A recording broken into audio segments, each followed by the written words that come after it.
Punjabi radio USA ਸੁਣ ਰਹੇ ਸਾਰੇ ਹੀ ਮਾਣਯੋਗ ਅਤੇ ਸਤਿਕਾਰਤ ਸਰੋਤਿਆਂ ਨੂੰ ਪਿਆਰ ਸਤਿਕਾਰ ਚਾਹ ਨਿੱਘੀ ਜਿਹੀ ਸਤਿ ਸ੍ਰੀ ਅਕਾਲ। ਸਭ ਨੂੰ ਜੀ ਨੂੰ ਆਖਦੇ ਹਾਂ। ਅਪਡੇਟ ਕੈਲੀਫੋਰਨੀਆ 'ਚ ਸਵਾਗਤ ਹੈ। ਹਰਜੋਤ ਸਿੰਘ ਜੀ ਸਵਾਗਤ ਹੈ। ਸਤਿ ਸ੍ਰੀ ਅਕਾਲ।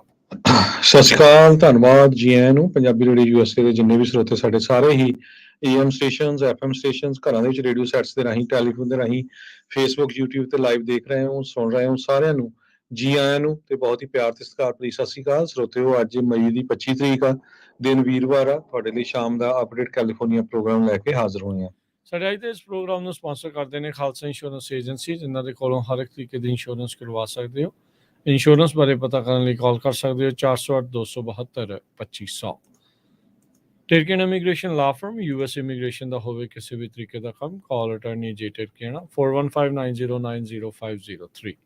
ਅਮਰਜੀਤ ਸਿੰਘ ਫਰੈਜ਼ਨੋ, ਗੁਰਬਚਨ ਸਿੰਘ ਨਾਗਰਾ ਸੈਕਰਾਮੈਂਟੋ, ਪ੍ਰਿਤਪਾਲ ਸਿੰਘ ਸਿੱਧੂ ਫਰੈਜ਼ਨੋ, ਤਾਰਾ ਸਿੰਘ ਸਾਗਰ ਫਰੀਮਾਂਟ, ਹਰਿੰਦਰ ਭੀਨ ਸੈਨ ਹੋਜ਼ੇ। ਸਭ ਦਾ ਧੰਨਵਾਦ। ਜੇਕਰ ਤੁਸੀਂ ਵੀ ਇਸ ਪ੍ਰੋਗਰਾਮ ਨੂੰ ਸਪਾਂਸਰ ਕਰਨਾ ਚਾਹੁੰਦੇ ਹੋ, ਸੰਪਰਕ ਕਰ ਸਕਦੇ ਹੋ 408-722-7698 ਦੇ ਉੱਤੇ।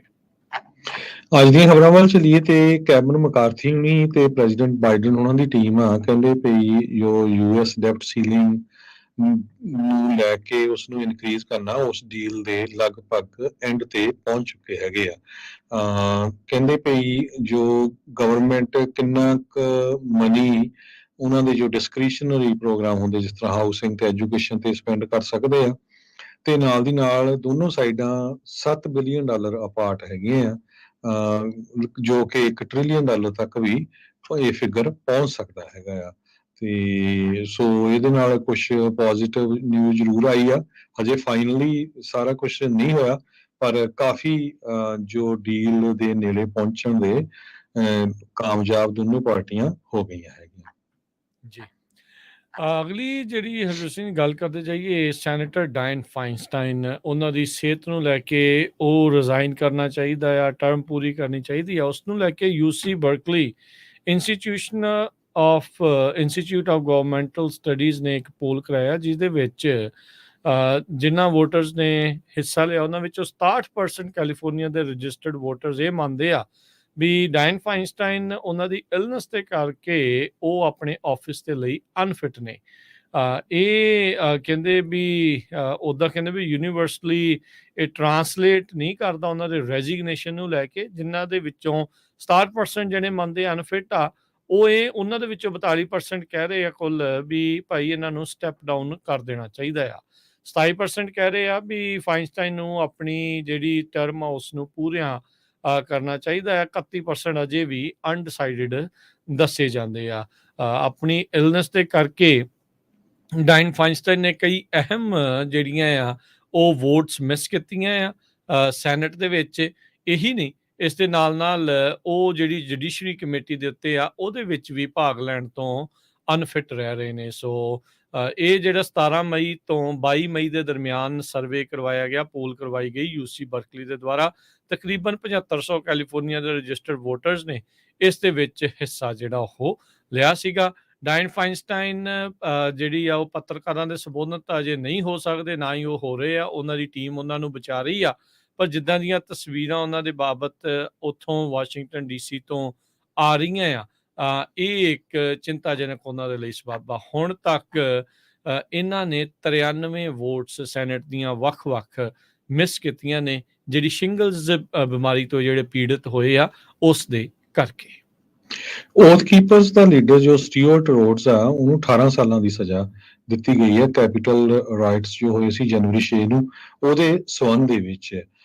ਕੈਲੀ ਮੈਕਸ ਜੋ ਆ ਲੀਡਰ ਮਿਲੀਸ਼ੀਆ ਗਰੁੱਪ ਦਾ ਫਲੋਰੀਡਾ ਚੈਪਟਰ ਆ, ਉਹਨੂੰ 12 ਸਾਲਾਂ ਦੀ ਸਜ਼ਾ ਦਿੱਤੀ ਗਈ ਸੀ। ਸੋ ਹੁਣ ਤੱਕ ਕਿਸੇ ਨੂੰ ਜੋ ਜਨਵਰੀ 6 ਦੇ ਰਾਈਟਸ ਹੋਏ ਸੀ ਉਹਦੇ ਸਬੰਧ ਦੇ ਵਿੱਚ ਸਭ ਤੋਂ ਲੰਮੀ ਸਜ਼ਾ ਜੇ ਦਿੱਤੀ ਗਈ ਆ ਤਾਂ ਉਹ ਰੋਡਸ ਨੂੰ ਦਿੱਤੀ ਗਈ ਆ। ਜੱਜ ਅਮਿਤ ਮਹਿਤਾ ਉਹਨਾਂ ਨੇ ਕਿਹਾ ਵੀ ਜੋ ਵੀ ਤੁਸੀਂ ਕਲੇਮ ਕਰ ਰਹੇ ਆ ਉਹ ਟੋਟਲੀ ਰੋਂਗ ਆ। ਉਹ ਕਹਿੰਦੇ ਵੀ ਅਸੀਂ ਡੈਮੋਕ੍ਰੇਸੀ ਨੂੰ ਬਚਾਉਣ ਦੀ ਕੋਸ਼ਿਸ਼ ਕਰਦੇ ਹਾਂ, ਆਪਣੇ ਮੁਲਕ ਨੂੰ, ਪਰ ਉਹ ਕਹਿੰਦੇ ਵੀ ਇਹ ਸਾਰਾ ਕੁਝ ਬਹੁਤ ਵਾਇਲੈਂਟ ਸੀ ਤੇ ਇਹਦੇ ਕਰਕੇ ਸਾਰੇ ਲੋਕ ਬਹੁਤ ਡਰੇ ਹੋਏ ਆ ਵੀ ਕਿਤੇ ਅਗਲੀਆਂ ਇਲੈਕਸ਼ਨਾਂ ਨੂੰ ਵੀ ਇਦਾਂ ਦਾ ਕੰਮ ਨਾ ਹੋਵੇ। ਸੋ ਇਹ ਅਨ ਅਮਰੀਕਨ ਹੈਗਾ ਆ।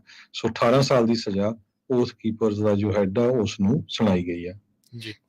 ਅਗਲੀ ਜਿਹੜੀ ਹਰਜੋਤ ਸਿੰਘ ਦੀ ਗੱਲ ਕਰਦੇ ਜਾਈਏ, ਪੰਜਾਬੀ ਕਮਿਊਨਿਟੀ ਦੇ ਨਾਲ ਸੰਬੰਧਿਤ ਖਬਰ ਆ। ਫ੍ਰੈਜ਼ਨੋ ਕਾਉਂਟੀ ਤੋਂ ਖਬਰ ਆ ਰਹੀ ਹੈ, ਜਿੱਥੇ ਪੰਜਾਬੀ ਮੂਲ ਦਾ 29 ਸਾਲਾਂ ਦਾ ਜਗਤਾਰ ਸਿੰਘ, ਉਸ ਨੂੰ ਕੱਲ ਲਾਸ ਬੈਨਸ ਦੇ ਇਲਾਕੇ ਤੋਂ ਗ੍ਰਿਫਤਾਰ ਕਰ ਲਿਆ ਗਿਆ। ਇਸ ਉੱਤੇ ਕਥਿਤ ਤੌਰ ਦੇ ਉੱਤੇ ਦੋਸ਼ ਆ ਵੀ ਇਸ ਨੇ ਆਪਣੀ ਜਿਹੜੀ ਘਰਵਾਲੀ ਆ, ਜਿਸ ਦਾ ਨਾਮ ਉਹਨਾਂ ਨੇ ਨਸ਼ਰ ਨਹੀਂ ਕੀਤਾ, ਉਸ ਨੂੰ ਇਸ ਨੇ ਕੁੱਟਿਆ, ਮਾਰਿਆ, ਇੱਥੋਂ ਤੱਕ ਕਿ ਤੇਜ਼ਧਾਰੀ ਹਥਿਆਰ ਦੇ ਨਾਲ, ਚਾਕੂ ਦੇ ਨਾਲ ਕੱਟ ਵੀ ਕੀਤਾ। ਧੌਣ ਦੇ ਵਿੱਚ ਵੀ ਕਹਿੰਦੇ ਵੀ ਉਸਦੇ ਚਾਕੂ ਦੇ ਨਾਲ ਕੱਟ ਮਾਰਿਆ ਸੀ। ਉਹ ਉਸ ਨੂੰ ਕੁੱਟਮਾਰ ਕਰਕੇ, ਲਹੂ ਲਹਾਨ ਕਰਕੇ ਜਿਹੜਾ ਕਲੋਵਿਸ ਦਾ ਕਮਿਊਨਿਟੀ ਹਸਪੀਟਲ ਆ ਉਸ ਤੇ ਬਾਹਰ ਡ੍ਰੌਪ ਕਰ ਗਿਆ ਤੇ ਰਾਤੋਂ ਰਾਤ ਫਿਰ ਟਾਊਨ ਕਹਿੰਦੇ ਆ ਉਹ ਛੱਡ ਕੇ ਭੱਜ ਗਿਆ ਸੀ। ਪਰ ਇਸ ਨੂੰ ਲਾਸ ਬੈਨਸ ਦੇ ਇਲਾਕੇ ਦੇ ਵਿੱਚੋਂ ਗ੍ਰਿਫਤਾਰ ਕਰ ਲਿਆ ਗਿਆ। ਲਾਸ ਬੈਨਸ ਦੀ ਪੁਲਿਸ ਨੇ ਇਸ ਨੂੰ ਫੜਨ ਦੇ ਵਿੱਚ ਮਦਦ ਕੀਤੀ ਤੇ ਹੁਣ ਇਸ ਨੂੰ ਫ੍ਰੈਜ਼ਨੋ ਕਾਉਂਟੀ ਜੇਲ੍ਹ ਦੇ ਵਿੱਚ ਅਟੈਂਪਟਡ ਮਰਡਰ ਤੇ ਡੋਮੈਸਟਿਕ ਵਾਇਲੈਂਸ ਦੇ ਜਿਹੜੇ ਚਾਰजेस ਆ ਉਸ ਦੇ ਤਹਿਤ ਹਿਰਾਸਤ ਦੇ ਵਿੱਚ ਰੱਖਿਆ ਗਿਆ ਹੈਗਾ ਆ। ਆਪਣੇ ਕਮਿਊਨਿਟੀ ਦੇ ਵਿੱਚ ਲਗਾਤਾਰ ਵੱਧ ਰਹੀਆਂ ਜਿਹੜੀਆਂ ਹਿੰਸਕ ਵਾਰਦਾਤਾਂ, ਦੇਖੋ ਇਹ ਵਨ ਆਫ ਦੇਖੋ ਜਿੱਥੇ ਕਮਿਊਨਿਟੀ ਹੁੰਦੀ ਆ ਉੱਥੇ ਇਦਾਂ ਦੀਆਂ ਕਾਰਵਾਈਆਂ, ਕਰਤੂਤਾਂ ਜਿਹੜੀਆਂ ਉਹ ਹੁੰਦੀਆਂ ਨੇ, ਪਰ ਨਾ ਹੋਣ ਇਸ ਦੇ ਲਈ ਆਪਾਂ ਅਰਦਾਸ ਕਰਦੇ ਹਾਂ। ਪਰ 29 ਸਾਲਾਂ ਦਾ ਕੀ ਗੁੱਸਾ ਹੋਊਗਾ, ਕੀ ਕਾਰਨ ਹੋਏ ਉਸਨੇ ਆਪਣੀ ਵਾਈਫ ਨੂੰ ਇਦਾਂ ਬੁਰੀ ਤਰ੍ਹਾਂ ਚਾਕੂਆਂ ਦੇ ਨਾਲ ਕਹਿ ਲਓ ਵੀ ਸਟੈਬ ਕੀਤਾ, ਫਿਰ ਧੌਣ 'ਚ ਵੀ ਮਾਰਤਾ, ਫਿਰ ਆਪ ਹੀ ਹਸਪਤਾਲ ਛੱਡ ਕੇ ਉਹ ਉੱਥੋਂ ਜਿਹੜਾ ਉਹ ਭੱਜ ਗਿਆ। ਕੀ ਮਸਲਾ ਹੋਇਆ ਉਸ ਦੀ ਜਾਂਚ ਤਾਂ ਜਿਹੜੀ ਉਹ ਜਾਰੀ ਆ, ਪਰ ਹੁਣ ਉਸ ਨੂੰ ਅਟੈਂਪਟਡ ਮਰਡਰ ਦੇ ਜਿਹੜੇ ਚਾਰजेस ਆ ਉਸ ਦਾ ਸਾਹਮਣਾ ਕਰਨਾ ਪਵੇਗਾ। ਬਿਲਕੁਲ, ਅਟੈਂਪਟਡ ਮਰਡਰ ਤੇ ਡੋਮੈਸਟਿਕ ਵਾਇਲੈਂਸ ਦੇ ਕੇਸ ਦੇ ਵਿੱਚ ਚਾਰਜ ਕੀਤਾ ਗਿਆ ਆ ਤੇ ਜੇਲ੍ਹ ਰੈਕਰਡਸ ਦੇ ਮੁਤਾਬਕ $1 ਮਿਲੀਅਨ ਦੀ ਬੇਲ ਉਹਦੀ ਰੱਖੀ ਗਈ ਆ। ਅੱਜ ਸਵੇਰ ਤੱਕ ਉਹ ਜੇਲ੍ਹ ਵਿੱਚ ਹੀ ਸੀ ਤੇ ਜੋ ਵਿਕਟਮ ਆ ਲੇਡੀ ਉਹ ਇਸ ਟਾਈਮ ਹਸਪੀਟਲ ਦੇ ਵਿੱਚ ਹੈਗੀ ਆ। ਫ੍ਰੈਜ਼ਨੋ ਕਾਉਂਟੀ ਦੀ ਪੁਲਿਸ ਇਹ ਕਹਿ ਰਹੀ ਆ ਵੀ ਕੋਈ ਵੀ ਬੰਦਾ ਜਾਂ ਲੇਡੀ ਜੋ ਡੋਮੈਸਟਿਕ ਵਾਇਲੈਂਸ ਦਾ ਵਿਕਟਮ ਹੈਗਾ ਆ ਤੇ ਜਿਨ੍ਹਾਂ ਦੇ ਰਿਲੇਸ਼ਨਸ਼ਿਪ ਖਤਰਨਾਕ ਚੱਲ ਰਹੇ ਆ, ਡੇਂਜਰਸ ਚੱਲ ਰਹੇ ਆ, ਵੀ ਪਤਾ ਨਹੀਂ ਇਦਾਂ ਦੀ ਸਿਚੁਏਸ਼ਨ ਬਣ ਜਾਏ, ਉਹ ਲਾ ਐਨਫੋਰਸਮੈਂਟ ਨੂੰ ਜਾਂ ਫ੍ਰਿਜ਼ਨੋ ਦਾ ਮਾਰਜਰੀ ਮੇਸਨ ਸੈਂਟਰ ਆ ਉਹਨਾਂ ਨੂੰ ਕੰਟੈਕਟ ਕਰਨ। ਕੌਨਫੀਡੈਂਸ਼ੀਅਲ ਅਸਿਸਟੈਂਸ ਦੇ ਲਈ ਉਹਨਾਂ ਨੇ ਆਪਣੇ ਨੰਬਰ ਵੀ ਦਿੱਤੇ ਹੋਆ 5592334357। ਸੋ ਇਹ ਹੁੰਦਾ ਵੀ ਕਈ ਵਾਰੀ ਫਿਰ ਪੰਜਾਬੀ ਰੇਡੀਓ ਨੂੰ ਕਾਲ ਕਰਦੇ, ਭਾਈ ਤੁਸੀਂ ਕਾਹਦੇ ਖਬਰ ਸਾਂਝੀ ਕੀਤੀ ਆ। ਹੁਣ ਅੱਜ ਦੀ ਗੂਗਲ ਤੇ ਚੈੱਕ ਕਰ ਲਿਓ, ਹਰ ਇੱਕ ਗੂਗਲ ਦਾ ਜੋ ਮੇਨ ਮੀਡੀਆ USA ਦਾ, ਚਾਹੇ ਉਹ ਯਾਹੂ ਆ, ਲੋਕਲ TV ਚੈਨਲਸ ਆ, ਪੂਰੀ ਉਹਨਾਂ ਦੇ ਉੱਤੇ ਇਹ ਖਬਰ ਫੋਟੋਆਂ ਸਮੇਤ ਛਾਈ ਹੋਈ ਹੈਗੀ ਹੈ। ਬਿਲਕੁਲ, ਇਹ ਕਹਿੰਦੇ ਵੀ ਬੁਲਟ ਤੇ ਵਿਲਾ ਦੇ ਨਜ਼ਦੀਕ ਉਹਨਾਂ ਅਪਾਰਟਮੈਂਟਸ ਦੇ ਵਿੱਚ ਉੱਥੇ ਕਿਤੇ ਇਹ ਰਹਿੰਦਾ ਸੀ।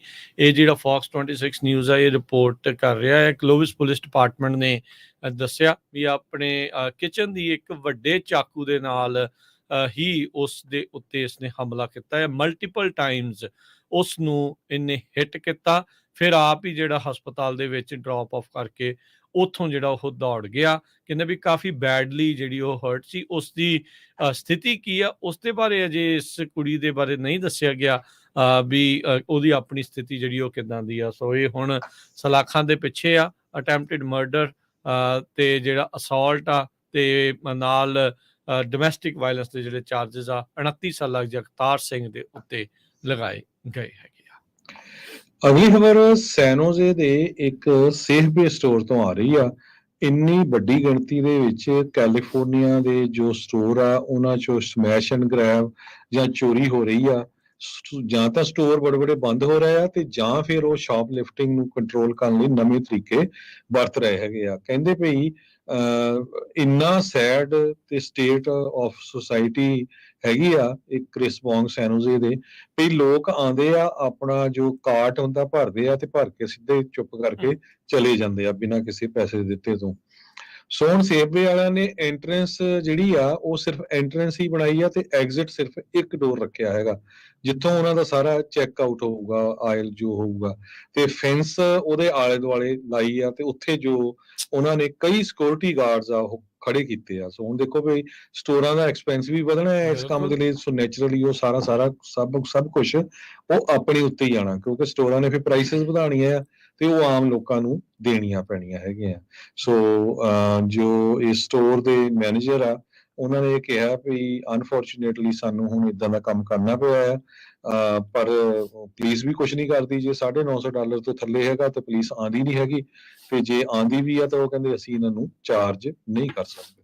ਦੇਖੋ ਕਿੱਡੇ ਜਿਹੜੇ ਹਾਲਾਤ ਆ, ਐਡੀ ਗੋਲਡਨ ਸਟੇਟ ਆ, ਇਹ ਹੁਣ ਕ੍ਰਾਈਮ ਸਟੇਟ ਬਣ ਜੂਗੀ ਕੀ? ਕਿਹੜੇ ਪਾਸੇ ਨੂੰ ਆਪਾਂ ਜਿਹੜੇ ਤੁਰੇ ਆ? ਇੱਥੇ ਫ੍ਰੈਜ਼ਨੋ ਦੇ ਇਲਾਕੇ ਚੋਂ ਇੱਕ ਹੋਰ ਕੰਪਨੀ ਜਿਹੜੀ ਆ ਉਹ ਟੈਕਸਸ ਵੱਲ ਨੂੰ ਰੁੱਖ ਜਿਹੜਾ ਉਹ ਕਰ ਰਹੀ ਹੈਗੀ ਆ। ਇਹ ਫੂਡ ਦੇ ਨਾਲ ਸੰਬੰਧਿਤ ਕੰਪਨੀ ਜਿਹੜੀ ਉਹ ਦੱਸੀ ਜਾ ਰਹੀ ਆ। ਲੀਨੀਅੰਸੀ ਔਨ ਜਿਹੜੀ ਕ੍ਰਾਈਮ ਆ, ਇਹ ਇਸ ਟਾਈਮ ਇਸ ਸੂਬੇ ਨੂੰ ਲੈ ਡੁੱਬ ਰਹੀ ਆ, ਖਾਸ ਕਰਕੇ ਵੱਡੇ ਵੱਡੇ ਸ਼ਹਿਰਾਂ ਨੂੰ। ਹੁਣ ਇਸ ਤੋਂ ਬਾਅਦ ਦੇ ਵਿੱਚ ਜੇ ਹਰਜੋਤ ਸਿੰਘ ਜੀ ਰੱਬ ਨਾ ਕਰੇ ਰਿਸੈਸ਼ਨ ਆਉਂਦਾ, ਲੋਕ ਹੋਰ ਵਿਹਲੇ ਹੁੰਦੇ ਆ, ਤੇ ਉਸ ਸਮੇਂ ਦੇ ਵਿੱਚ ਇਹ ਆਮ ਹੀ ਮੰਨਿਆ ਜਾਂਦਾ ਵੀ ਕ੍ਰਾਈਮ ਹੋਰ ਜ਼ਿਆਦਾ ਵੱਧ ਜਾਂਦਾ ਆ। ਆਪੋ ਆਪਣੀਆਂ ਚੀਜ਼ਾਂ ਦਾ ਜਿਹੜਾ ਭਾਈ ਧਿਆਨ ਰੱਖੋ, ਨਜ਼ਰ ਰੱਖੋ। ਪਤਾ ਨਹੀਂ ਅੱਜ ਕੱਲ੍ਹ ਕਿਹਦੇ ਦਿਮਾਗ ਦੇ ਵਿੱਚ ਕੀ ਚੱਲ ਰਿਹਾ ਆ। ਆਪਣੇ ਪਰਿਵਾਰ ਦੀ, ਆਪਣੀ ਸੇਫਟੀ ਦੇ ਲਈ ਜਿਹੜੇ ਕਦਮ ਤੁਸੀਂ ਚੁੱਕ ਸਕਦੇ ਆ, ਉਹ ਜ਼ਰੂਰ ਜਿਹੜਾ ਤੁਹਾਨੂੰ ਚੁੱਕਣ ਦੀ ਜ਼ਰੂਰਤ ਹੈਗੀ ਆ। ਅਗਲੀ ਜਿਹੜੀ ਗੱਲ ਕਰਦੇ ਜਾਈਏ, ਕੈਲੀਫੋਰਨੀਆ ਦੇ ਕਰੈਕਸ਼ਨਸ ਆਫਿਸਰ, ਸਾਬਕਾ ਕਰੈਕਸ਼ਨ ਆਫਿਸਰ, ਉਸ ਦੇ ਉੱਤੇ ਸੈਕਸ਼ੂਅਲੀ ਅਸੌਲਟ ਦੇ ਜਿਹੜੇ ਚਾਰजेस ਆ ਉਹ ਲਗਾਏ ਗਏ ਆ। ਕਹਿੰਦੇ ਵੀ ਇਸਨੇ 13 ਸ਼ਾਇਦ ਬੀਬੀਆਂ ਨੂੰ, ਵੂਮਨ ਦੀ ਬੀਬੀਆਂ ਵਾਲੀ ਜਿਹੜੀ ਪ੍ਰਿਜ਼ਨ ਆ ਉਸ ਦੇ ਵਿੱਚ ਸੈਕਸ਼ੂਅਲੀ ਅਸੌਲਟ ਕੀਤਾ ਸੀ। ਜਰਜਰੀ ਰੋਡਰੀਗਜ਼ ਇਹ ਸੈਂਟਰਲ ਕੈਲੀਫੋਰਨੀਆ ਵੂਮਨਸ ਫੈਸਿਲਿਟੀ ਦੇ ਉੱਤੇ ਦੇ ਵਿੱਚ ਕੰਮ ਕਰਦਾ ਸੀ। ਇਸ ਉੱਤੇ ਹੁਣ 96 ਕਾਊਂਟ ਤਕਰੀਬਨ 100 ਜਿਹੜੇ ਵੱਖ-ਵੱਖ ਚਾਰजेस, ਜਿਨ੍ਹਾਂ 'ਚ rape, sodomy, sexual battery, rape under colour of authority ਦੇ ਜਿਹੜੇ ਚਾਰजेस ਆ ਉਹ ਲੱਗੇ ਆ। ਮੰਡੇਰਾ ਕਾਉਂਟੀ ਦੇ ਡਿਸਟ੍ਰਿਕਟ ਅਟਾਰਨੀ ਨੇ ਅੱਜ ਇੱਕ ਨਿਊਜ਼ ਰਿਲੀਜ਼ ਦੇ ਵਿੱਚ ਇਸ ਬਾਰੇ ਜਾਣਕਾਰੀ ਦਿੱਤੀ ਆ। 54 ਸਾਲਾਂ ਦਾ ਰੋਡਰੀਗਜ਼ ਕਹਿੰਦੇ ਆ ਵੀ ਉਹਦਾ ਜਿਹੜਾ ਅਟਾਰਨੀ ਸੀ ਉਸ ਦੇ ਵੱਲੋਂ ਜਿਹੜਾ ਉਹ ਗੱਲਬਾਤ ਕਰ ਰਿਹਾ ਸੀ। ਇਸ ਨੂੰ ਇਸ ਟਾਈਮ $7.8 ਮਿਲੀਅਨ ਦੀ ਬੇਲ ਦੇ ਉੱਤੇ ਹਿਰਾਸਤ ਵਿੱਚ ਰੱਖਿਆ ਗਿਆ ਹੈ। ਇਹਦੇ ਜਿਹੜੇ ਚਾਰजेस ਦੀ ਜਿਹੜੀ ਸ਼ੁਰੂਆਤ ਆ, ਇਹਨਾਂ ਦੀ ਕਹਿੰਦੇ ਤਕਰੀਬਨ 2014 ਤੋਂ ਸ਼ੁਰੂ ਹੋਈ ਆ, ਪਰ ਕਹਿੰਦੇ ਵੀ ਇਹ ਜਿਹੜੇ ਸਭ ਤੋਂ ਵੱਧ ਇਹਦੇ 96 ਕਾਊਂਟ ਜਿਹੜੇ ਚਾਰजेस ਦੇ ਲੱਗੇ, ਇਹਨਾਂ ਵਿੱਚੋਂ ਮੋਸਟਲੀ ਪਿਛਲੇ 2 ਸਾਲਾਂ ਦੇ ਵਿੱਚ ਹੀ ਹੋਏ ਨੇ। 13 ਵੱਖ-ਵੱਖ ਵਿਕਟਮਸ ਦੇ ਨਾਲ ਇਸ ਨੇ ਕਈ ਤਰੀਕੇ ਦੇ ਘਿਨਾਉਣੇ ਜਿਹੜੇ ਆ ਜਿਹੜੇ ਕਹਿ ਲਓ ਵੀ ਕੰਮ ਆ ਉਹ ਕੀਤੇ, ਤੇ ਜੇ ਕਹਿੰਦੇ ਵੀ ਇਹ ਸਾਰੇ ਚਾਰजेस ਦੇ ਵਿੱਚ ਕਨਵਿਕਟ ਹੋ ਜਾਂਦਾ ਆ ਤਾਂ ਇਹਨੂੰ 300 ਸਾਲਾਂ ਤੋਂ ਵੱਧ ਦੀ ਸਜ਼ਾ ਹੋ ਸਕਦੀ ਆ। ਜੀ ਬਿਲਕੁਲ। ਅਗਲੀ ਖਬਰ ਵੱਲ ਚਲੀਏ, ਕੁਝ ਇਕਨੋਮੀ ਨਾਲ ਰਿਲੇਟਡ ਵੀ ਆ। ਟੈਕ ਕੰਪਨੀਆਂ ਦੇ ਵਿੱਚ ਬਹੁਤ ਕੁਝ EMPLOYEES ਨੂੰ ਫ੍ਰੀ ਦਿੱਤਾ ਜਾਂਦਾ ਸੀ, ਚਾਹੇ ਉਹ ਲੰਚ ਸੀ, ਬ੍ਰੇਕਫਾਸਟ ਸੀ। ਕਈ ਕੰਪਨੀਆਂ ਤਾਂ ਡਿਨਰ ਤੱਕ ਆਪਣੇ EMPLOYEES ਨੂੰ ਪ੍ਰੋਵਾਈਡ ਕਰਦੀਆਂ ਸੀਆਂ। ਹੁਣ ਉਹ ਕਹਿੰਦੇ ਵੀ ਇਹ ਸਾਰਾ ਕੁਝ ਖਤਮ ਹੁੰਦਾ ਜਾ ਰਿਹਾ ਹੈਗਾ। ਈਵਨ ਉਹ 401k ਰਿਟਾਇਰਮੈਂਟ ਪਲਾਨ ਜਾਂ ਜਿਹੜੀ ਤੁਹਾਡੀ ਹੈਲਥ ਇੰਸ਼ੋਰੈਂਸ ਆ, ਉਹਦੇ ਵਿੱਚ ਵੀ ਬਹੁਤ ਜ਼ਿਆਦਾ ਕੱਟ ਕਰਨ ਜਾ ਰਹੇ ਆ, ਕਿਉਂਕਿ ਉਹਨਾਂ ਨੂੰ ਪਤਾ ਆ ਵੀ ਲੋਕਾਂ ਦੇ ਕੋਲ ਹੁਣ ਜੌਬ ਲੱਭਣ ਦੇ ਲਈ ਇੰਨੀਆਂ ਜੌਬਸ ਨਹੀਂ ਹੈਗੀਆਂ। ਇੰਨੀ ਜਲਦੀ ਇਕਨੋਮੀ ਚੇਂਜ ਹੋ ਜਾਊਗੀ, ਕਿਸੇ ਨੇ ਸੁਪਨਾ ਵੀ ਨਹੀਂ ਲਿਆ ਸੀ। layoff.fyi ਦੀ ਵੈਬਸਾਈਟ ਆ ਜੋ ਉਹਨਾਂ ਨੇ ਇਹ ਦੱਸਿਆ ਆ। ਪਿਛਲੇ ਸਾਲ ਮਾਸ ਰੈਜ਼ਿਗਨੇਸ਼ਨ ਦੀ ਗੱਲਬਾਤ ਚੱਲ ਰਹੀ ਸੀ, ਲੋਕ ਕਹਿੰਦੇ ਸੀ ਵੀ ਅਸੀਂ ਕੰਮ ਨਹੀਂ ਕਰਨਾ, ਅਸੀਂ ਘਰੇ ਬੈਠਣਾ ਆ। ਤੇ ਹੁਣ ਇੰਨੀ 2 ਲੱਖ ਤੋਂ ਵੱਧ ਟੈਕਨੋਲੋਜੀ, 2 ਤੋਂ 3 ਲੱਖ ਦੇ ਕਰੀਬ ਹੈਗੀ ਆ ਜੌਬਸ ਲਾਸ ਹੋ ਗਈਆਂ ਆ ਪਿਛਲੇ 1 ਸਾਲ ਦੇ ਵਿੱਚ। ਤੇ ਉਹ ਜੋ ਲੋਕ ਲੇਆਫ ਹੋਏ ਆ ਉਹਨਾਂ ਦੇ ਲਈ ਜੌਬਸ ਲੱਭਣੀਆਂ ਕਾਫੀ ਹਾਰਡ ਹੈਗੀਆਂ। ਖਾਸ ਕਰਕੇ ਹਾਰਡ ਉਹਨਾਂ ਲਈ ਆ ਜੋ ਨਵੇਂ ਗ੍ਰੈਜੂਏਟ ਕਾਲਜਸ ਚੋਂ ਨਿਕਲ ਰਹੇ ਆ, ਕਿਉਂਕਿ ਉਹਨਾਂ ਕੋਲ ਐਕਸਪੀਰੀਅੰਸ ਨਹੀਂ ਹੁੰਦਾ। ਸੋ ਕੰਪਨੀਆਂ ਜੋ ਬੈਨੀਫਿਟਸ ਦੇ ਰਹੀਆਂ ਸੀਆਂ, ਧੜਾ ਧੜ ਉਹਨਾਂ ਦੇ ਵਿੱਚ ਕੱਟ ਕਰ ਰਹੇ ਹੈਗੇ। ਜੀ, ਕੈਲੀਫੋਰਨੀਆ ਦੇ ਗਵਰਨਰ ਗੈਵਿਨ ਨਿਊਸਮ ਨੇ ਇੱਕ ਪ੍ਰਪੋਜ਼ਲ ਰੱਖਿਆ ਸੀ, ਜਿਸ ਨਾਲ ਸੂਬੇ ਦੇ ਜਿਹੜਾ ਢਾਂਚਾ ਆ ਉਸ ਦੇ ਕੰਸਟਰਕਸ਼ਨਸ ਨੂੰ ਤੇਜ਼ ਕਰਨ ਦੇ ਲਈ, ਸਪੀਡ ਅਪ ਕਰਨ ਦੇ ਲਈ ਇੱਕ ਪਲਾਨ ਇਸ ਪ੍ਰਪੋਜ਼ਲ 'ਚ ਸੀਗਾ। ਤੇ ਉਹਨਾਂ ਨੇ ਮੰਗ ਕੀਤੀ ਸੀ ਆਪਣੇ ਜਿਹੜੇ ਸਾਥੀ ਲਾਅ ਮੇਕਰਸ ਆ ਉਹਨਾਂ ਤੋਂ ਵੀ ਭਾਈ ਜਲਦੀ ਜਲਦੀ ਇਸ ਦੇ ਉੱਤੇ ਵੋਟ ਜਿਹੜੀ ਉਹ ਕੀਤੀ ਜਾਵੇ। ਪਰ ਕਹਿੰਦੇ ਵੀ ਇਸ ਨੂੰ ਠੰਡੇ ਬਸਤੇ ਦੇ ਵਿੱਚ ਉਸਦੇ ਸਾਥੀਆਂ ਨੇ ਹੀ ਪਾ ਦਿੱਤਾ ਹੈ, ਉਹਦੇ ਡੈਮੋਕ੍ਰੇਟ ਐਲਾਈਜ਼ ਨੇ ਹੀ ਇਸ ਨੂੰ ਅੱਗੇ ਜਿਹੜਾ ਤੋਰਨ ਤੋਂ ਇੱਕ ਹਿਸਾਬ ਦੇ ਨਾਲ ਨਾ ਕਰ ਦਿੱਤੀ ਹੈ। ਗਵਰਨਰ ਨਿਊਸਮ ਨੂੰ ਇਸ ਮਾਮਲੇ ਦੇ ਵਿੱਚ ਝਟਕਾ ਲੱਗਾ ਆ। 10 ਤਕਰੀਬਨ ਅਜਿਹੇ ਬਿੱਲ ਨੇ ਜਿਸ ਦੇ ਵਿੱਚ ਇਹ ਚਾਹੁੰਦੇ ਆ ਵੀ ਜਿਹੜੇ ਕੈਲੀਫੋਰਨੀਆ ਦੇ ਇਨਵਾਇਰਨਮੈਂਟਲ ਕੁਆਲਿਟੀ ਐਕਟ ਆ ਉਸ ਨੂੰ ਤੇਜ਼ੀ ਦੇ ਨਾਲ ਅਪਰੂਵਲ ਉਹਨਾਂ ਦੇ ਵੱਲੋਂ ਦਿੱਤੇ ਜਾਣ।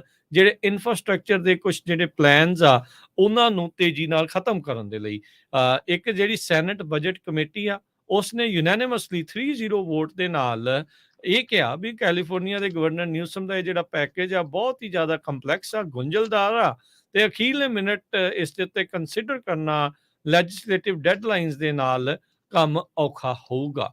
2 ਜੂਨ ਨੂੰ ਇਸ ਦਾ ਲਾਸਟ ਡੇਟ ਹੈਗਾ ਇਸ ਪ੍ਰਪੋਜ਼ਲ ਦੇ ਉੱਤੇ ਕਿਸੇ ਤਰੀਕੇ ਦੀ ਕਾਰਵਾਈ ਜਿਹੜੀ ਉਹ ਕਰਨ ਦੇ ਲਈ, ਪਰ ਇਹ ਸੈਨੇਟ ਦੀ ਜਿਹੜੀ ਕਮੇਟੀ ਆ ਉਸਨੇ ਇਸ ਨੂੰ ਕੰਪਲੈਕਸ ਗਿਰਦਾਨ ਦਿੱਤਾ ਆ। ਇਹਨਾਂ 10 ਬਿੱਲਾਂ ਦੇ ਵਿੱਚ ਜਿਹੜੀ ਵਾਟਰ ਆ ਉਸ ਨੂੰ ਸਟ੍ਰੀਮਲਾਈਨ ਕਰਨ ਦੇ ਲਈ, ਟਰਾਂਸਪੋਰਟੇਸ਼ਨ ਤੇ ਕਲੀਨ એનર્ਜੀ ਦੇ ਪ੍ਰੋਜੈਕਟ ਤਾਂ ਜੋ ਜਿਹੜਾ 2035 ਦੇ ਵਿੱਚ ਕਲਾਈਮੇਟ ਗੋਲਸ ਰੱਖੇ ਉਦੋਂ ਤੱਕ ਉਸ ਨੂੰ ਅਪਣਾਉਣ ਦੇ ਲਈ ਜਿਹੜੀ ਤੇਜ਼ੀ ਦੇ ਨਾਲ ਢਾਂਚਾ ਜਿਹੜਾ ਉਹ ਤਿਆਰ ਹੋ ਸਕੇ। ਇਹ ਪ੍ਰਪੋਜ਼ਲ ਦੇ ਵਿੱਚ ਮੁੱਖ ਨਿਸ਼ਾਨਾ ਇਹੀ ਸੀਗਾ ਇਨਵਾਇਰਨਮੈਂਟਲ ਲਾਜ਼ ਜਿਨ੍ਹਾਂ ਨੂੰ CEQA ਅਕਸਰ ਆਖਿਆ ਜਾਂਦਾ ਆ ਵੀ ਉਹਨਾਂ ਦੇ ਵਿੱਚੋਂ ਤੇਜ਼ੀ ਨਾਲ ਪਾਸ ਹੋਵੇ। ਕਮੇਟੀ ਦੇ ਵਿੱਚ 2 ਡੈਮੋਕ੍ਰੇਟ ਤੇ 1 ਰਿਪਬਲਿਕਨ ਸੀ, ਤਿੰਨਾਂ ਨੇ ਹੀ ਇਸ ਮੁੱਦੇ ਨੂੰ ਅੱਗੇ ਲੈ ਕੇ ਜਾਣ ਤੋਂ ਨਾ ਕਰ ਦਿੱਤੀ। ਜੀ ਅਗਲੀ ਖਬਰ ਵੱਲ ਚੱਲੀਏ ਤੇ ਕੈਲੀਫੋਰਨੀਆ ਦੇ ਇੱਕ ਸਬਵੇ ਆਪਰੇਟਰ ਨੂੰ ਜੋ ਚਾਈਲਡ ਲੇਬਰ ਲਾਜ਼ ਆ ਉਹਨਾਂ ਨੂੰ ਵਾਇਲੇਟ ਕਰਨ ਦੇ ਲਈ ਕਾਫੀ ਵੱਡਾ ਜੋ ਫਾਈਨ ਆ ਉਹ ਕੀਤਾ ਗਿਆ ਹੈਗਾ। ਯੂਨਾਈਟਿਡ ਸਟੇਟ ਡਿਸਟ੍ਰਿਕਟ ਕੋਰਟ ਜੋ ਨਾਰਦਰਨ ਡਿਸਟ੍ਰਿਕਟ ਆਫ ਕੋਲੰਬੀਆ ਦੀ ਆ ਉਹਨਾਂ ਨੇ ਪ੍ਰੀਲਿਮਿਨਰੀ ਇੰਜੰਕਸ਼ਨ ਜਾਰੀ ਕਰ ਦਿੱਤਾ ਜੌਨ ਮਾਈਕਲ ਮੇਜ਼ਾ ਦੇ ਅਗੇਂਸਟ ਜੋ 14 ਦੇ ਕਰੀਬ ਸਬਵੇਜ਼ ਆਪਰੇਟ ਕਰਦਾ ਆ ਪਈ ਤੁਸੀਂ 16 ਸਾਲ ਤੋਂ ਥੱਲੀ ਉਮਰ ਦੇ ਜੋ ਬੱਚੇ ਆ ਉਹਨਾਂ ਨੂੰ ਨਾ ਇੰਪਲਾਈ ਕਰੋ। ਕਹਿੰਦੇ 14 ਸਾਲ ਤੋਂ ਲੈ ਕੇ 16 ਸਾਲ ਦੇ ਏਜ ਦੇ ਬੱਚੇ ਉਹ ਇੰਪਲਾਈ ਕਰ ਰਿਹਾ ਸੀ, ਜਦੋਂ ਕਿ ਕਹਿੰਦੇ ਸਬਵੇਜ਼ ਦੇ ਵਿੱਚ ਕਈ ਇੱਕ ਚੀਜ਼ਾਂ ਇਦਾਂ ਦੀਆਂ ਜਾਂ ਇਕਵਿਪਮੈਂਟ ਇਦਾਂ ਦਾ ਜਿਹਦੇ ਕਰਕੇ ਉਹਨਾਂ ਦੇ ਸੱਟ ਲੱਗ ਸਕਦੀ ਆ, ਹੱਥ ਸੜ ਸਕਦੇ ਹੈਗੇ ਆ, ਉਂਗਲੀਆਂ ਜਾਂ ਮੀਟ ਕੱਟਣ ਲੱਗੇ ਕੁਝ ਘੱਟ ਹੋ ਸਕਦਾ ਹੈਗਾ। ਕੱਲਾ ਇਹ ਨਹੀਂ ਹੈ, ਜੋ 14 ਤੋਂ 15 ਸਾਲ ਦੇ ਬੱਚੇ ਈਵਨ ਕੰਮ ਵੀ ਕਰਦੇ ਸੀ ਇਦਾਂ ਦੀ ਕਹਿੰਦੇ ਡੇਂਜਰਸ ਇਕਵਿਪਮੈਂਟ ਨੂੰ ਵਰਤਣ ਦੇ ਲਈ, ਤੇ ਉਹਨਾਂ ਨੂੰ ਜੋ ਚੈੱਕ ਦਿੰਦਾ ਸੀ ਉਹ ਚੈੱਕ ਵੀ ਉਹ ਬੈਡ ਚੈੱਕ ਸੀ ਤੇ ਬਾਉਂਸ ਹੋ ਜਾਂਦੇ ਸੀ, ਤੇ ਜੇ ਕੋਈ EMPLOYEES ਨੂੰ ਟਿਪ ਵੀ ਦਿੰਦਾ ਸੀ ਉਹ ਟਿਪ ਵੀ ਆਪਣੇ ਕੋਲ ਰੱਖ ਲੈਂਦਾ ਸੀ। ਸੋ ਇਹ ਹੁਣ ਇੰਜੰਕਸ਼ਨ ਜਾਰੀ ਕੀਤਾ ਗਿਆ ਕੋਰਟ ਵੱਲੋਂ ਇਹਦੇ ਅਗੇਂਸਟ ਪਈ ਉਹ 16 ਸਾਲ ਤੋਂ ਘੱਟ ਉਮਰ ਦੇ ਜੋ ਬੱਚੇ ਆ ਉਹਨਾਂ ਨੂੰ ਨਹੀਂ ਹਾਇਰ ਕਰ ਸਕਦਾ। ਨਾਲ ਦੀ ਨਾਲ $2,65,290 ਜੋ ਅਨਪੇਡ ਵੇਜਸ ਆ ਤੇ ਬੈਡ ਚੈੱਕ ਦੀ ਫੀਸ ਆ ਉਹ ਉਹਨੂੰ ਦੇਣੀ ਪਊਗੀ। ਇਹ ਅਗਸਤ 1 2019 ਤੋਂ ਲੈ ਕੇ ਮਈ 19 ਤੱਕ ਜੋ ਇਸ ਸਾਲ ਦਾ ਆ ਉਹ ਕਰਦਾ ਰਿਹਾ ਹੈਗਾ। ਸੋ ਕਹਿੰਦੇ ਭਈ ਇਸ ਤੋਂ ਬਿਨਾਂ ਉਹਨੂੰ $1,63,000 ਹੋਰ ਮਿਸਡਮੀਨਰ ਕਾਊਂਟ ਹੋਰ ਇਨਕਮ ਟੈਕਸ ਅਵੇਜਨ ਦੇ ਚਾਰਜਸ ਦੇ ਵਿੱਚ ਉਹਦੀ ਵਾਈਫ ਨੂੰ ਵੀ ਦੇਣੇ ਪੈਣਗੇ। 200 ਘੰਟੇ ਕਮਿਊਨਿਟੀ ਸਰਵਿਸ ਕਰਨੀ ਪਊਗੀ।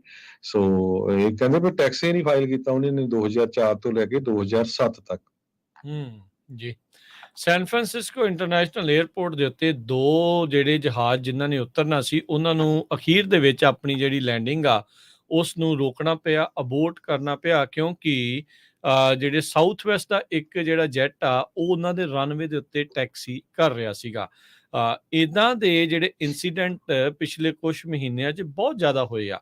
ਫੈਡਰਲ ਏਵੀਏਸ਼ਨ ਐਡਮਿਨਿਸਟ੍ਰੇਸ਼ਨ ਨੇ ਜਿਹੜਾ ਉਹ ਆਖਿਆ ਵੀ ਸਾਊਥ ਵੈਸਟ ਦਾ ਪਲੇਨ ਬਾਅਦ ਦੇ ਵਿੱਚ ਉਸਨੇ ਰਨਵੇਜ਼ ਨੂੰ ਕਲੀਅਰ ਕਰ ਰਿਹਾ ਸੀਗਾ, ਤੇ ਜਦ ਕਿ ਜਿਹੜੇ ਪਲੇਨਸ ਆ ਉਹਨਾਂ ਨੂੰ ਉੱਤੋਂ ਹੀ ਆਪਣੀ ਲੈਂਡਿੰਗ ਆ ਉਸ ਨੂੰ ਵਿੱਚੇ ਰੋਕ ਕੇ ਦੁਬਾਰਾ ਉੱਡਣਾ ਜਿਹੜਾ ਉਹ ਪਿਆ। ਕਹਿੰਦੇ ਵੀ ਉਹ ਪ੍ਰੀਕਾਸ਼ਨ ਦੇ ਤੌਰ ਦੇ ਉੱਤੇ ਉਹਨਾਂ ਨੇ ਲੈਂਡਿੰਗਸ ਜਿਹੜੀਆਂ ਆ ਅਬੋਰਟ ਕਰ ਦਿੱਤੀਆਂ ਆ। ਸੋ ਹਾਫ ਅ ਡਜ਼ਨ ਕਹਿੰਦੇ ਵੀ 6 ਤੋਂ ਵੱਧ ਤਕਰੀਬਨ ਇਦਾਂ ਦੀਆਂ ਕਲੋਜ਼ ਕਾਲਸ ਪਿਛਲੇ ਮਹੀਨਿਆਂ ਦੇ ਵਿੱਚ ਹੋਈਆਂ। ਨੈਸ਼ਨਲ ਟਰਾਂਸਪੋਰਟੇਸ਼ਨ ਸੇਫਟੀ ਬੋਰਡ ਜਿਹੜੀ ਉਹਨਾਂ ਨੇ ਕਿਹਾ ਆ ਇਸ ਮੈਟਰ ਦੀ ਉਹ ਇਨਵੈਸਟੀਗੇਸ਼ਨ ਤਾਂ ਜਿਹੜੀ ਉਹ ਨਹੀਂ ਕਰ ਰਹੇ। FAA ਨੇ ਇਵੈਂਟਸ ਦੇ ਵਿੱਚ ਕਿਹਾ ਵੀ ਉਸ ਟਾਈਮ ਦੇ ਉੱਤੇ ਸੇਫ ਆਪਰੇਸ਼ਨਸ ਦੇ ਲਈ ਜਿਹੜੇ ਕਦਮ ਚੁੱਕਣੇ ਚਾਹੀਦੇ ਸੀਗੇ ਉਹ ਪਾਇਲਟਸ ਦੇ ਦੁਆਰਾ ਚੁੱਕ ਲਏ ਗਏ ਆ। ਫੈਡੈਕਸ ਦਾ ਇੱਕ ਪਲੇਨ 100 ਫੁੱਟ ਜਿਹੜਾ ਆ ਸਾਊਥ ਵੈਸਟ ਦੇ ਇੱਕ ਹੋਰ ਜੈਟ ਤੋਂ ਆਸਟਨ ਟੈਕਸਿਸ ਦੇ ਵਿੱਚ ਉੱਤੋਂ ਦੀ ਜਿਹੜਾ ਉਹ ਗੁਜ਼ਰਿਆ ਸੀਗਾ, ਜਦ 에ਅਰ ਟ੍ਰੈਫਿਕ ਕੰਟਰੋਲਰ ਨੇ ਦੋਨਾਂ ਹੀ ਜਹਾਜ਼ਾਂ ਨੂੰ ਸੇਮ ਰਨਵੇ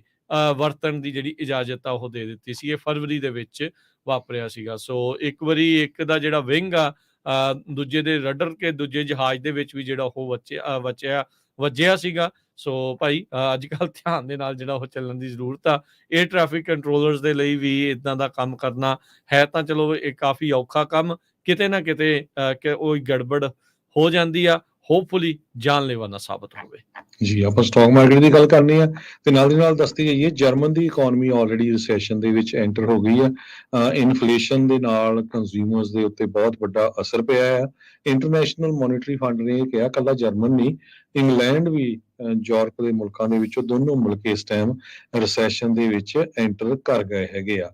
ਬੈਸਟ ਬਾਈ ਨੂੰ ਪਹਿਲਾ ਕੁਆਟਰ ਬੜਾ ਨੁਕਸਾਨ ਹੋਇਆ, ਉਹ ਕਹਿੰਦੇ ਅਸੀਂ ਆਸ ਕਰਦੇ ਹਾਂ ਸੈਕੰਡ ਕੁਆਟਰ ਦੇ ਵਿੱਚ ਸ਼ਾਇਦ ਜੋ ਸੇਲਸ ਆ ਉਹ ਪਿਕਅਪ ਹੋ ਜਾਣ। ਡੈਫਟ ਸੀਲਿੰਗ ਨੂੰ ਲੈ ਕੇ ਜਿਨ੍ਹਾਂ ਲੋਕਾਂ ਨੇ ਘਰ ਖਰੀਦਣੇ ਆ ਉਹਦਾ ਮਾਰਗੇਜ ਇੰਡਸਟਰੀ ਤੇ ਬਹੁਤ ਵੱਡਾ ਅਸਰ ਪੈ ਰਿਹਾ। ਮਾਰਗੇਜ ਦੇ ਰੇਟ ਜੋ 30 ਸਾਲਾਂ ਦੇ ਆ ਉਹ 6.57% ਇਸ ਹਫ਼ਤੇ ਚਲੇ ਗਏ, ਜੋ ਕਿ ਪਿਛਲੇ ਹਫ਼ਤੇ 6.39% ਸੀ। ਜੀ, ਤੇ ਜਾਂਦੇ ਜਾਂਦੇ ਜੇ ਤੁਹਾਨੂੰ ਸਟਾਕਸ ਦਾ ਹਾਲ ਦੱਸ ਜਾਈਏ, ਡਾਓ ਜੋਨ ਅੱਜ 35 ਪੁਆਇੰਟ ਘਟ ਕੇ 32,765 ਤੇ ਬੰਦ ਹੋਇਆ। S&P 36 ਪੁਆਇੰਟ ਵੱਧ ਕੇ 4151, ਨੈਸਡੈਕ 214 ਪੁਆਇੰਟ ਵੱਧ ਕੇ 12,698। ਸੋਨੇ ਦਾ ਭਾਅ $1939 ਪ੍ਰਤੀ ਆਉਂਸ। ਕੱਚੇ ਤੇਲ ਦੀ ਕੀਮਤ $72 ਪ੍ਰਤੀ ਜਿਹੜੀ ਬੈਰਲ ਹੋ ਰਹੀ। 10 year yield 3.82%। Crypto currency Bitcoin 26,460 ਤੇ ਇਥੀਰੀਅਮ $1805 ਦੇ ਬਰਾਬਰ ਚੱਲ ਰਿਹਾ ਹੈ। $1 ਦੇ ਬਰਾਬਰ ਇੰਡੀਆ ਦੇ $82 ਤੇ 75 ਪੈਸੇ ਰਹੇ ਆ। $1 ਦੇ ਬਰਾਬਰ ਕੈਨੇਡਾ ਦੇ $1 ਤੇ 35 ਸੈਂਟ। ਇੱਥੇ ਪ੍ਰੋਗਰਾਮ ਦੀ ਸਮਾਪਤੀ ਹੈ। ਮੇਰੇ ਰਾਜਕਮਬੀਰ ਸਿੰਘ ਵੱਲੋਂ ਤੇ ਹਰਜੋਤ ਸਿੰਘ ਵੱਲੋਂ ਸਭ ਨੂੰ ਪਿਆਰ ਸਤਿਕਾਰ ਸਹਿ ਨਿੱਘੀ ਜਿਹੀ ਸਤਿ ਸ੍ਰੀ ਅਕਾਲ। ਜਿਉਂਦੇ ਵਾਸਤੇ ਹੱਸਦੇ ਖੇਡਦੇ ਰਹੋ ਤੇ ਸੁਣਦੇ ਰਹੋ ਜੀ ਪੰਜਾਬੀ ਰੇਡੀਓ USA।